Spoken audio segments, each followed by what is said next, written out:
Good morning. January 26th, sorry, January 22nd at 6:11 a.m. I am feeding my sourdough starter the experiment that we started.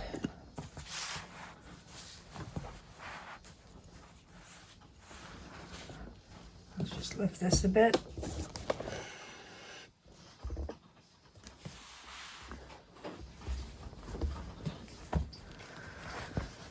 There's coffee being brewed in the background, dishes to be done. I let them soak last night. I was busy.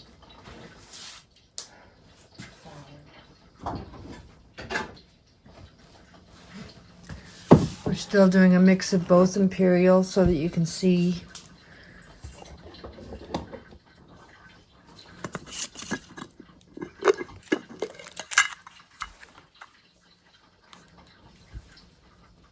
what happens when you measure cups and tablespoons, which we showed you yesterday.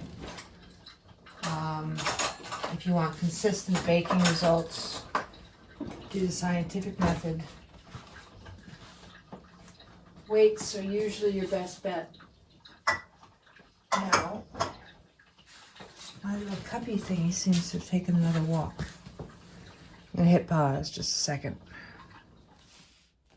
I'm back. I'm just making a quick coffee. The cuppy thing was in the sink. I need to dry it off. No biggie. I just want to stay consistent. And I may as well talk about what I'm observing, because every time I get close to the counter, I'm getting a yeasty smell, which is a good thing. So when you are baking with sourdough, it is smart to start paying attention to things like smells. You're new to it. If you are new to it, if you haven't been around it, there's a very distinctive scent. This is why people love baking with sourdough. That comes off of the starter when you get started.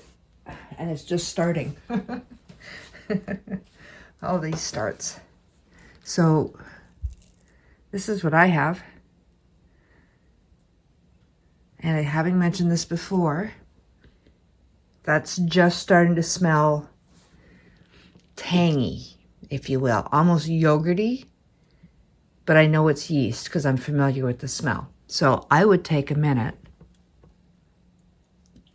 and just take a sniff and think about where you're at. If you do not have the same results, don't be discouraged. As I mentioned yesterday, I bake with sourdough. There is likely yeast in the air here because I have baked one loaf of bread since I've started this for sure. And I fed my big starter. I didn't mix spoons or chopsticks or anything along those lines, but I've already fed my big starter once. And I took a video of that one, which I'll pop up maybe today. We'll see how time is. I have a lot to do for the next few days. So as much fun as this is, I've got to get the real work done. Although I guess this isn't work. This is fun. So pay attention to the smell. Right about now, you should be getting, so this is day 5. I'm going to change out the tape. You should be getting a yeasty, tangy, still floury, but pasty flour, like what you'd smell in kindergarten. So that's where we're at. If you do not have this, don't be discouraged. If you're on the drier side, this is still soupy. We're not going to add a lot of water to this. If you find yourself on the drier side, add a little bit extra moisture. If you find yourself like this, don't add as much moisture. These are, again, the things that you observe. So before I started messing with this, there was a minor, like a sliver of separation between the flour at the bottom, a little bit of water, and then the yeast growth at the top. I'm not adding anywhere near as much water this time. And yesterday we discovered that my flour was very likely very pressed down. So I'm going to give it a stir this time before I do the scoopy thing, because I was, thinking 14 grams and I got 32. I still needed the whole amount, so that's not the problem, but still, consistency, right? We're going with grams. This is my heaping tablespoon. I've already zeroed out my scale. I'm going to do it again. Is it touching something? Must be touching something. Let's try again.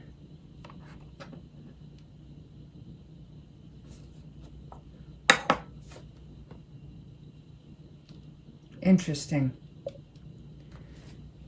Excuse me for a quick second.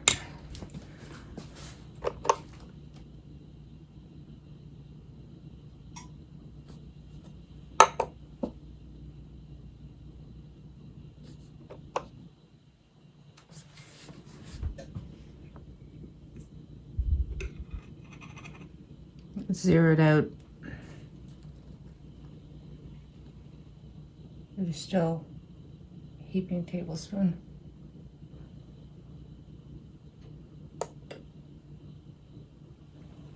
So this one's about 20 grams. I'll grab my chopstick.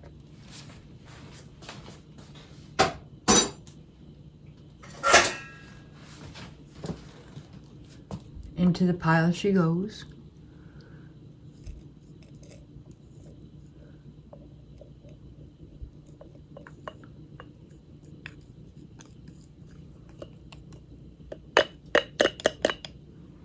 Before adding water on this one, it's still a 50-50. We're working on a 50-50 or close.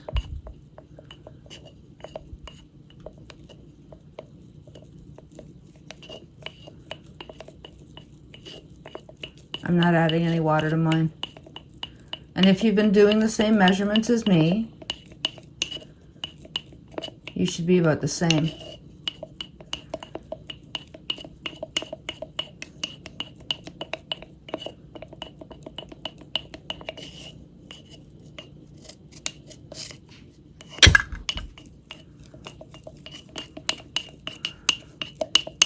Now, I don't do discard for a reason.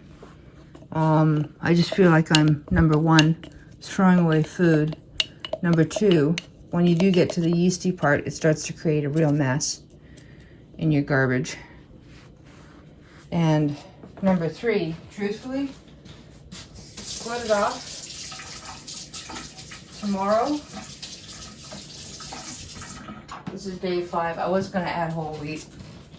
But we've already fed it, so I'll make sure to make a note and add it tomorrow.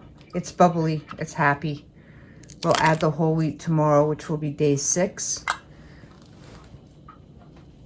We'll check the results. We will not be baking by day 7. We will be baking by day 12. So the 7-day thing that I've seen in the past, it's not that it's wrong. It works too, but it may not give you enough time to get a strong starter. And truthfully, when I started baking with sourdough, unless you've been given or have purchased your own sourdough starter, you cannot gauge when your starter will be 100% ready. It can be as much as 24 days, truthfully. So it is, in my humble opinion, I'm not trying to give everybody the gears. I just found when I was playing with all the different starters, especially when I started getting into the heavy bakes, it was just smarter to leave it for longer to make sure that the culture was strong. Yeah, tape.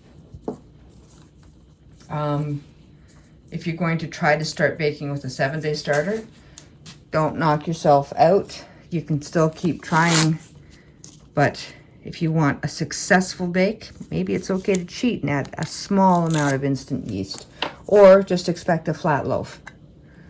Or start feeding it with whole wheat to give it the boost the next day, but don't expect a perfect loaf each time, because the more bran you add to the bread, you may not get a full rise. Nothing that you've done, just the bread itself. So this was today's feeding. We did 20 grams, January 22nd. Sorry, there's a shine off of the tape. 26. We have not fed her water, but we had a lot of extra water in there. Truthfully, tomorrow I probably am not adding water again. If you're doing the weight method and you're doing a 50-50, you should have a porridgey consistency. But if you are doing the imperial method, where you have a tablespoon of flour to a tablespoon of water, or you think you're doing a quarter to a quarter cup, just again, this is a great experiment to show you that even though it's a heaping tablespoon, it can be 32 grams if the flour is compressed. If it's a heaping tablespoon, it can be 20 grams. If it's a heaping tablespoon, it can be 14 grams. So these are the things that you, when you're doing the old-fashioned imperial way, things to adjust for. Don't give up. Please don't give up. I did try very hard and was successful baking French bread, raisin breads. I called it my alien bread. I was baking a lot. I think I had 500 loaves counted at one point in time just from my sourdough starter. And yes, once I got the starter started and I was discovering it was not fully rising, that first few weeks I was adding a little hint of instant yeast after the few experimental breaks. Experimental bakes that did not fully work out. So to get to where I needed to be, I did add a little bit of extra yeast while building up my starter, and I just kept making starter. At the end, I found the two that made me the happiest, and I just kept baking with them. My style of baking back then was different because I was self-taught. I was using cups of flour to bake, not half a cup. Same result though. You can go back through the blog and have a look. Look for the French bread. Look for the underneath the bread tips and tricks. There are recipes that you can follow there. It's all free. You're happy to go have a boo. All right, that's where we're at. Didn't want to do a long video this time. I'll cut out the first part possibly, but I would prefer you saw the foibles too. All right, have a good day.